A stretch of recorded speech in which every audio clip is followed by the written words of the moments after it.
इस मूवी की शुरुआत में हमें दिखाया जाता है कि अटलांटिस के राजा आर्थर यानी एक्वामैन को दिखाने से हमें पता चलता है कि अब उसकी लाइफ पूरी तरह से चेंज हो गई है। वो अब अटलांटिस का किंग बन गया है। उसकी शादी मेरा से हो गई है जो दूसरे किंगडम के किंग नेरूज की डॉटर है, और अब इनका एक बेटा भी है जिसका नाम जूनियर आर्थर है। इसके बाद स्टोरी यहाँ से शिफ्ट होकर आ जाती है इस मूवी के विलन पर, जिसका नाम डेविड केन यानी ब्लैक मेंटा है। लास्ट मूवी में उसके फादर की डेथ हो गई थी, इसलिए वो उसका जिम्मेदार एक्वामैन को मानता है। इसलिए ब्लैक मेंटा आर्थर से गुस्सा है और एक्वामैन से अपने पिता की मौत का बदला लेने के बारे में फैसला करता है। वो अपने लिए स्पेशल पावरफुल सूट बनाने पे काम भी कर रहा था और इस चीज का भी इंतजार कर रहा था कि ये सब अच्छे से तैयार हो जाने के बाद में मैं एक्वामैन से अपने पिताजी की मौत का बदला लूंगा। इसके बाद में हम एक मरीन बायोलॉजिस्ट डॉक्टर स्टेफनसन को देखते हैं जो समंदर के नीचे की दुनिया की खोज करने में लगा हुआ था, और इस टाइम डॉक्टर स्टेफन अटलांटिस के ऊपर रिसर्च करने में लगा हुआ था। उसकी ये इच्छा थी कि वो अटलांटिस को खोजकर वहाँ पे जाए और दुनिया के सामने उसको रिवील करे, ताकि वो बाहरी दुनिया को ये साबित करके दिखाए कि वो कितना काबिल साइंटिस्ट है और हमारी दुनिया के नीचे अटलांटिस जैसी दुनिया भी एग्जिस्ट करती है। अटलांटिस की इस रिसर्च को आगे बढ़ाने के बारे में ही डॉक्टर स्टेफन एक बार अंटार्कटिका जाते हैं और वहाँ की बर्फ में कोई चीज ढूंढने की कोशिश कर रहे होते हैं, लेकिन तभी बर्फ तेजी से टूटने लगती है और वो नीचे गिर जाते हैं, और डॉक्टर स्टेफन और उसके साथी पर तभी ऑक्टोपस जैसा कोई मॉन्स्टर उन पे हमला कर रहा होता है। साथ ही उस मॉन्स्टर के बड़े बड़े टेंटिकल्स भी थे। इस वजह से डॉक्टर स्टेफन और उसके साथी वहाँ फंस जाते हैं। इसलिए डॉक्टर स्टेफन हेल्प के लिए सिग्नल भेज रहे होते हैं, तभी उसके साथी को वो मॉन्स्टर वहाँ से ले जाता है। तब उसकी हेल्प करने उसकी टीम आ जाती है। उनमें डॉक्टर का साथी ब्लैक मेंटा भी होता है जो मिलकर काम कर रहे थे। यहाँ आने के बाद ब्लैक मेंटा और उसकी टीम डॉक्टर स्टेफन की जान तो बचा लेते हैं, लेकिन ब्लैक मेंटा और उसकी टीम यहाँ रिसर्च करने लग जाते हैं, जिसके लिए वो बर्फ के और नीचे जा रहे होते हैं। काफी गहराई में नीचे आने के बाद ब्लैक मेंटा को एक टूटा हुआ ब्लैक ट्राइडेंट दिखता है, और अब जैसे ही ब्लैक मेंटा टूटे हुए ब्लैक ट्राइडेंट को उठाकर जोड़ता है तो उसे इसका असली मालिक दिखाई देने लगता है, जिसका नाम कोडेक्स था। कोडेक्स देखने में काफी चालाक और खतरनाक लग रहा था। वो ब्लैक मेंटा की यादों में आकर कह रहा होता है कि क्योंकि तुमने मेरा टूटा हुआ ट्राइडेंट जोड़ दिया है, इसलिए अब तुम बहुत ज्यादा पावरफुल बन जाओगे। साथ ही अपने दुश्मन एक्वामैन से अपने पिताजी की मौत का बदला भी ले पाओगे और हर वो चीज कर सकते हो जो भी तुम करना चाहते हो। इसके बाद एक्वामैन को टीवी में देखते हुए पता चलता है कि ग्लोबल टेम्परेचर और ग्लोबल वार्मिंग की वजह से दुनिया के हालात खराब हो गए हैं, क्योंकि ग्लोबल वार्मिंग इतनी बढ़ गई है कि सुनामी और प्राकृतिक आपदाएं आती रहती है। इस वजह से बाहरी दुनिया के साथ साथ समुद्री दुनिया में भी काफी मुश्किलें आ रही है, क्योंकि इन सारी परेशानियों की वजह से समंदर के क्रिएचर्स धीरे धीरे मरते जा रहे हैं। इन सभी परेशानियों को ध्यान में रखते हुए अटलांटिस के काउंसिल्स की मीटिंग होती है, जिसमें आर्थर और मीरा भी शामिल थी। यहाँ आर्थर सब काउंसिल्स के सामने ये ऑफर रखता है कि हमें इस बारे में मिलकर बाहरी लोगों की दुनिया से बात करनी चाहिए और अपनी एडवांस टेक्नोलॉजी को उनके साथ शेयर करना चाहिए, बांटना चाहिए, ताकि बाहरी दुनिया के लोग भी तरक्की कर सके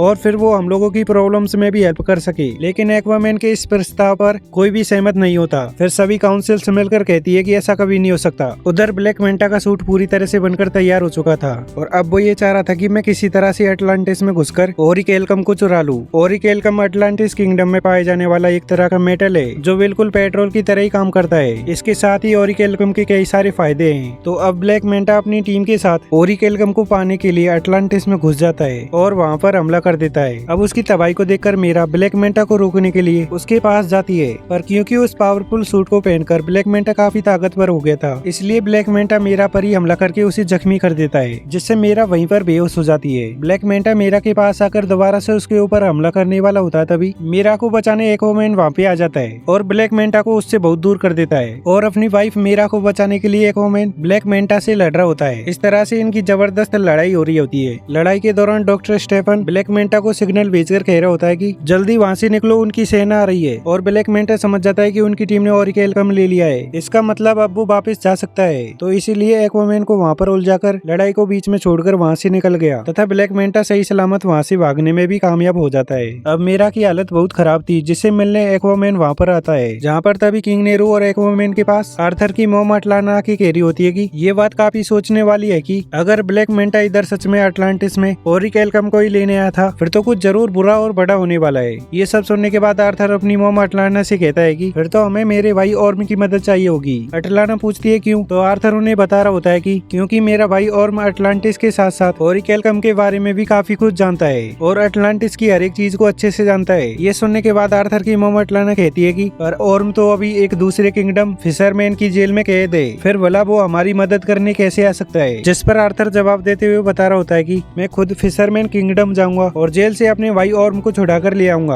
आर्थर ने ठीक इसी तरह से किया। वो सीधा फिशरमैन की जेल में पहुंचा और जल्द ही ऑर्म को ढूंढ निकाला। ऑर्म को लेकर जेल से बाहर आ जाता है, पर इससे पहले कि वो जेल से पूरी तरह से बाहर निकलते, उनको फिशरमैन जेल के गार्ड्स घेर लेते हैं, जिससे वो उन्हें ही मारकर उनके क्रिएचर पे बैठकर बाहर निकल आते हैं। ऑर्म की हालत काफी खराब हो चुकी थी, क्योंकि फिशरमैन की जेल में उसे ठीक से खाना नहीं दिया जाता था, साथ ही उसे टॉर्चर भी किया जाता था, जिसकी वजह से उसकी बॉडी काफी कमजोर हो गई थी। पर ऑर्म जैसे ही बाहर आया और समुद्र का पानी उसकी बॉडी पर लगा तो वो पहले की तरह हेल्थी और पावरफुल बन जाता है। ऑर्म के पास पहले जैसी पावर भी आ जाती है, इसलिए ऑर्म अकेला ही फिशरमैन्स के गार्ड से लड़ रहा होता है। उन सभी गार्ड्स पे अकेला ही भारी पड़ रहा होता है, जिससे उन सभी गार्ड्स को मार गिराता है। इसके बाद वो दोनों भाई वहाँ से निकल जाते हैं। फिर रास्ते में बातें करते करते दोनों भाई एक दूसरे को अपनी अपनी जिंदगी के बारे में बता रहे होते हैं। आर्थर ऑर्म को बता रहा होता है कि मैं एटलांटिस का किंग बन के थक गया हूँ, अब मुझे इस काम में बहुत ज्यादा बोरियत होने लगी है। लेकिन ये सुनकर ऑर्म बहुत ज्यादा हैरान होता है और कह रहा होता है कि जिस राजा की गद्दी को पाने के लिए मैंने बचपन से कोशिश की कि मैं राजा बन जाऊं, पर वो गद्दी तुम्हें मिल चुकी है जिसकी तुम्हें परवाह भी नहीं है। ये बात तो काफी अजीब है और कमाल की भी है। इसके बाद ये दोनों भाई सीधे किंग फिश के पास आ जाते हैं और उससे ब्लैक मेंटा के बारे में पूछ रहे होते हैं। पहले तो वो उनका मजाक उड़ाता है, पर बाद में किंग फिश बताते हुए कह रहा होता है कि ब्लैक मेंटा तुम दोनों को एक आइलैंड पर मिल सकता है, जो आइलैंड साउथ एरिया में है। और ये सुनने के बाद दोनों भाई साउथ पैसिफिक की तरफ निकल जाते हैं उस आइलैंड पर जाने के लिए। पर यहाँ आकर वो देखते हैं कि यहाँ तो पूरा आइलैंड ही बदला हुआ है। इस आइलैंड पर ऐसा लग रहा है जैसे ऑरिकैल्कम को जलाकर उसका धुआं यहाँ फैला दिया गया है, जिससे यहाँ के पेड़ पौधे और जीव पूरी तरह से म्यूटेट होकर बदल गए हैं, जिस वजह से उनका साइज काफी बड़ा हो गया है। यहाँ तक कि यहाँ के जाइंट कीड़े और चूहे, जाइंट कीड़े तो उनके ऊपर हमला भी करते हैं। इसके बाद हमें डॉक्टर स्टेफन को दिखाया जाता है, जो कुछ इन्फॉर्मेशन देने के लिए ब्लैक मेंटा के रूम में आता है। यहाँ पर डॉक्टर स्टेफन जब कोडेक्स के टूटे हुए ब्लैक ट्राइडेंट को देखता है तो वह उस टूटे हुए ट्राइडेंट को जोड़कर देखता है, तो डॉक्टर स्टेफन को भी अपने दिमाग में कोडेक्स दिखाई देने लगता है, जो डॉक्टर स्टेफन को भी गलत काम करने के लिए उकसा रहा होता है, जैसा उसने ब्लैक मेंटा को कहा था। तभी वहाँ पे ब्लैक मेंटा आके उससे ट्राइडेंट छीन लेता है। डॉक्टर स्टेफन से ब्लैक मेंटा कह रहा होता है कि तो डॉक्टर स्टेफन तुम जानना चाहते थे ना कि मेरा उद्देश्य क्या है। डॉक्टर स्टेफन मेरा मकसद यह है कि मैं आर्थर और उसके पूरे खानदान को खत्म करना चाहता हूँ, और ऐसा करने के लिए मुझे किसी से भी डील करनी पड़े, चाहे वो शैतानी क्यों ना हो, मैं इसके लिए भी राजी हूँ। तभी हम देखते हैं कि ब्लैक मेंटा के इस ठिकाने को ढूंढते हुए यहाँ आर्थर और ऑर्म भी आ पहुँचते हैं, जो आते ही डॉक्टर स्टीफन से मिले, क्योंकि वो समझ गया था कि आर्थर और ऑर्म अटलांटिस से आए हैं। तो वो उन्हें बता देता है कि ब्लैक मेंटा का मकसद अटलांटिस को भी बर्बाद करने का है। इसी के साथ डॉक्टर स्टेफन ब्लैक ट्राइडेंट के बारे में भी बता देता है, और ये भी कि जैसे ही उसे छुआ जाए ट्राइडेंट के मालिक कोडेक्स की यादें दिखाई देने लगती है। इनके बीच बातचीत चली रही होती है, तभी ब्लैक मेंटा की असिस्टेंट आके उन पे हमला कर देती है, लेकिन आर्थर और ऑर्म दोनों ही भाई मिलकर उनका बहादुरी से मुकाबला करने लगे। ये उनको काफी बुरी तरह से मारते हैं। तभी वहाँ पे ब्लैक मेंटा आ जाता है ब्लैक ट्राइडेंट को साथ में लेके। सबसे पहले वो ऑर्म को पंच मार कर गिरा देता है। इसके बाद वो एक्वामैन से लड़ाई कर रहा होता है, तभी ऑर्म गलती से ब्लैक ट्राइडेंट को पकड़ लेता है। इसकी वजह से उसे कोडेक्स की यादें दिखाई देने लगती है। इस सब के चलते ऑर्म का फाइट से ध्यान हट जाता है, जिससे मौका देखकर ब्लैक मेंटा उस पर हमला कर देता है। ऑर्म जवाबी हमला न करने की वजह से काफी जख्मी हो जाता है, और अब ब्लैक मेंटा एक्वामैन से इस तरह से लड़ता है कि वो एक्वामैन पे भारी पड़ने लगा। और जब ये लगने लगा था कि ब्लैक मेंटा इन दोनों को ही मार देगा, तभी यहाँ मेरा और किंग नेरूज आ जाते हैं, जो आकर इन दोनों भाइयों की मदद कर देते हैं और इन दोनों भाइयों को यहाँ से निकाल कर बहुत दूर एक सेफ जगह ले जाते हैं। और मैं यहाँ कर ब्लैक ट्राइडेंट के बारे में उन लोगों को सब कुछ बता देता है। ब्लैक ट्राइडेंट नेक्रस किंगडम के राजा कोडेक्स का था। कोडेक्स अटलांटिस के राजा किंग एटलन का भाई था। किंग एटलन का ट्राइडेंट अब एक्वामैन के पास होता है, और ब्लैक ट्राइडेंट को कोडेक्स ने काली शक्तियों से बनाया था। नेक्रस किंगडम का राजा कोडेक्स सत्ता की भूख में इतना पागल हो गया था कि उसने खुद को और अपनी प्रजा को खतरनाक क्रिएचर्स में बदल लिया। राजा कोडेक्स चाहता था कि वो अटलांटिस का ओरिकैल्कम चुराकर और ज्यादा पावरफुल बन जाए। कुछ हद तक वो ऐसा कर भी रहा था, लेकिन उसके परिणाम अच्छे नहीं हुए। उसके ऐसा करने से समंदर और अटलांटिस के काफी क्रिएचर्स मारे जा रहे थे। अब इस तरह की हालत देखकर किंग एटलन कोडेक्स के खिलाफ खड़े हुए और उसे ये सब रोकने को कहते हैं। लेकिन कोडेक्स पावर के नशे में इतना पागल हो गया था कि वो अपने बड़े भाई किंग एटलन के खिलाफ ही बगावत पर उतर आया। पर ऐसा होने से उन दोनों के बीच में जंग छिड़ जाती है, और जंग में किंग एटलन ब्लैक ट्राइडेंट को तोड़कर कोडेक्स को हरा देता है। उसे नेक्रस किंगडम में वहीं पर कैद कर देता है, और वो हमेशा के लिए वहीं पर कैद रहे और कभी भी बाहर नहीं पाए। इसके लिए वो अपने खून का इस्तेमाल करता है, जिससे कोडेक्स और उसके लोग जादुई कैद में हमेशा के लिए बंद हो गए। आगे ऑर्म बताता है कि कोडेक्स यादों के जरिए ब्लैक मेंटा के दिमाग में घुसा हुआ है, क्योंकि कोडेक्स ब्लैक मेंटा का इस्तेमाल करके आजाद होना चाहता है। ये सब सुनने के बाद आर्थर और उसकी मॉम अटलाना सब कुछ समझ जाते हैं। वो उन्हें बताने लगी कि हाँ, मैं भी कोडेक्स के बारे में जानती हूँ, और जिस तरह से किंग एटलन ने अपने खून का इस्तेमाल करके उसे कैद किया था, अब उसे आजाद होने के लिए किंग एटलन की नस्ल का खून चाहिए, तभी जाके कोडेक्स कैद से आजाद हो सकता है, जिनकी रगों में किंग एटलन का खून दौड़ रहा हो। और किंग एटलन का खून तो उनकी सारी फैमिली में ही हो सकता है। ये सब सुनने के बाद आर्थर भी समझ जाता है कि मेरे बेटे की जान को खतरा है, क्योंकि ब्लैक मेंटा के लिए सबसे आसान टारगेट टारगेट उसका बेटा ही था। इसलिए ब्लैक मेंटा उसके घर आकर उसके डैड से उसका बेटा छीन कर ले जाता है। जब वो सभी वहाँ पर पहुँचते हैं तो तब तक ब्लैक मेंटा वहाँ से जा चुका होता है। वो देखते हैं कि उनका घर पूरी तरह से जल चुका है, उसके डैड बुरी तरह से जख्मी है, साथ ही उनका बच्चा भी गायब है। फिर आर्थर और मीरा अपने बच्चे को खोकर रो रहे होते हैं। इसलिए आर्थर और ओर्म अब दोनों मिलकर उसके बेटे को बचाने के लिए जाने लगते हैं। पर इससे पहले उन दोनों की मॉम अटलाना उनको समझा रही होती है कि हमेशा मेरी एक बात याद रखना, तुम दोनों भाई हो, चाहे कुछ भी क्यों न हो जाए, तुम्हें एक दूसरे का साथ देना ही है। फिर वो सीधा ब्लैक मेंटा की टीम पर आकर हमला कर देते हैं, लेकिन इन पर भी ये काफी बड़ा मॉन्स्टर आकर हमला कर देता है, जिससे वो बहादुरी से लड़ते हुए हरा देते हैं। तभी नेक्रेस किंगडम में जाते टाइम किंग नेरूस पर एक मॉन्स्टर हमला कर रहा होता है, जिससे ओर्म किंग नेरूस को बचा कर ले आता है। ये देखकर मीरा के डैड समझ गए कि जिस ओर्म को मैं हमेशा से गलत समझ रहा था वो तो काफी अच्छा इंसान निकला। अंदर ब्लैक मेंटा के पास आर्थर का बेटा होता है। यहीं पर डॉक्टर स्टेफन भी होता है, जो उस छोटे से बच्चे को देखकर बचाने की सोचता है, इसलिए बच्चे को उठाकर यहाँ से भागने लगा। पर तभी ब्लैक मेंटा उसको देख लेता है और उस पे हमला कर देता है और उस छोटे बच्चे को उससे छीन लेता है। और जैसे ही उस छोटे बच्चे को ब्लैक मेंटा मारने वाला होता है तभी आर्थर आकर उसे रोक लेता है और ब्लैक मेंटा को उसके बच्चे पर हमला करने के लिए उससे फाइट कर रहा होता है। पहले तो इस फाइट में ब्लैक मेंटा पर एक्वामैन भारी पड़ रहा होता है, लेकिन तभी यहाँ इस फाइट में ब्लैक मेंटा आर्थर पर भारी पड़ रहा होता है। इसकी वजह ये थी कि वो ब्लैक मेंटा नहीं, उसके अंदर कोडेक्स था। ब्लैक मेंटा आर्थर को मारने वाला होता है, तभी मेरा आकर उसे बचा लेती है। फिर मेरा मौका देखकर अपने बच्चे को लेकर जा रही होती है, तभी ब्लैक मेंटा उसे देख लेता है और उस पर ब्लैक ट्राइडेंट से हमला कर देता है। इससे पहले कि वो ट्राइडेंट मेरा को लगता है और मुझे पकड़ लेता है, और इस तरह उसने मेरा और उसके बच्चे की जान बचा ली। लेकिन इसका उल्टा असर भी हुआ, क्योंकि जैसे ही ओर्म ब्लैक ट्राइडेंट को छूता है तो कोडेक्स उसके दिमाग को भी कंट्रोल करने लगता है। वो उसको उसके भाई आर्थर के खिलाफ उकसाते हुए ये दिखाने लगता है कि तुम्हारे भाई आर्थर ने तुम्हारे साथ बहुत गलत किया है, असल में तो तुम ही अटलांटिस के सही राजा बनने के लायक हो। इसके बाद ओर्म आर्थर पर हमला कर देता है, जिससे आर्थर सारी बात समझ जाता है और पलट कर वार नहीं करता, बल्कि ओर्म को समझा रहा होता है कि तुम्हारे ऊपर कोडेक्स हावी है, और अपनी माँ की बताई हुई बातों को याद दिला रहा होता है। लेकिन ओर्म आर्थर पर हमला करते हुए उसका खून निकाल देता है। आर्थर का खून वहाँ पर गिरने से कोडेक्स जिंदा हो जाता है। ओर्म अब सारी बातें समझ गया था, लेकिन अब बहुत देर हो चुकी थी, क्योंकि अब कोडेक्स खुद को जिंदा करके आजाद हो चुका था। तभी आर्थर कोडेक्स को जिंदा देखकर उसी के ब्लैक ट्राइडेंट से उस पर हमला कर देता है, पर कोडेक्स आसानी से अपने ब्लैक ट्राइडेंट को पकड़कर आर्थर पर हमला करने की कोशिश कर रहा होता तभी, पर उससे पहले ही आर्थर अपने ट्राइडेंट से कोडेक्स पर हमला कर देता है, जिससे उसका ब्लैक ट्राइडेंट टूटते हुए आर्थर का ट्राइडेंट उस पर लग जाता है, जिससे कोडेक्स और उसका ब्लैक ट्राइडेंट दोनों ही खत्म हो जाते हैं। उनके खत्म होते ही नेक्रेस किंगडम भी तबाह होने लगता है। धीरे धीरे करके ये सारी जगह टूटने लगी थी। तभी ब्लैक मेंटा उसकी खाई में गिर जाता है और आर्थर उसे मुसीबत में देखकर मदद के लिए आगे हाथ बढ़ाता है, लेकिन ब्लैक मेंटा उससे मना कर देता है और कहता है कि मैं तुम्हारी मदद कभी नहीं लूंगा। इसके बाद ब्लैक मेंटा अपने दोनों हाथ छोड़ देता है और खाई में गिर जाता है। फिर ब्लैक मेंटा भी वही दबकर मारा जाता है, जबकि आर्थर और उसके सभी साथी बाहर निकल कर आ जाते हैं। यहाँ कर आर्थर और उनसे कह रहा होता है कि अब तुम बिल्कुल आजाद हो, अपनी जिंदगी जी सकते हो, तुम्हें अब किसी भी जेल में जाने की जरूरत नहीं पड़ेगी, क्योंकि फिशरमैन की जेल में हम ये कह देंगे कि तुम यहाँ दबकर मारे गए हो। ऐसा होने के बाद ओर्म भी पूरी तरह से आर्थर को अपना भाई मान लेता है, क्योंकि उन दोनों के बीच की गलतफहमियां दूर हो चुकी थी। और ओर्म कह रहा होता है कि अटलांटिस को जैसे राजा की जरूरत है वैसे तुम हो, ये अटलांटिस किंगडम तुम्हारा ही है। इसके बाद में हम देखते हैं कि आर्थर यूएन के माध्यम से अटलांटिस को बाहरी दुनिया के सामने ले ही आता है। वो बाहरी दुनिया को अटलांटिस के बारे में सब कुछ बता देता है और कह रहा होता है कि अब से हम अटलांटिस की टेक्नोलॉजी को बाहरी दुनिया के साथ शेयर करेंगे, जिससे होगा ये कि हम दुनिया को और भी बेहतर बनाएंगे। इसके बाद आर्थर की जिंदगी अच्छे से गुजर रही थी, यानी वो अटलांटिस और बाहरी दुनिया दोनों में रहता है। इसी के साथ इस मूवी की स्टोरी यहीं पर एंड हो जाती है। ऐसे ही और मूवीज एक्सप्लेनेशन देखने के लिए हमारे चैनल को सब्सक्राइब करें।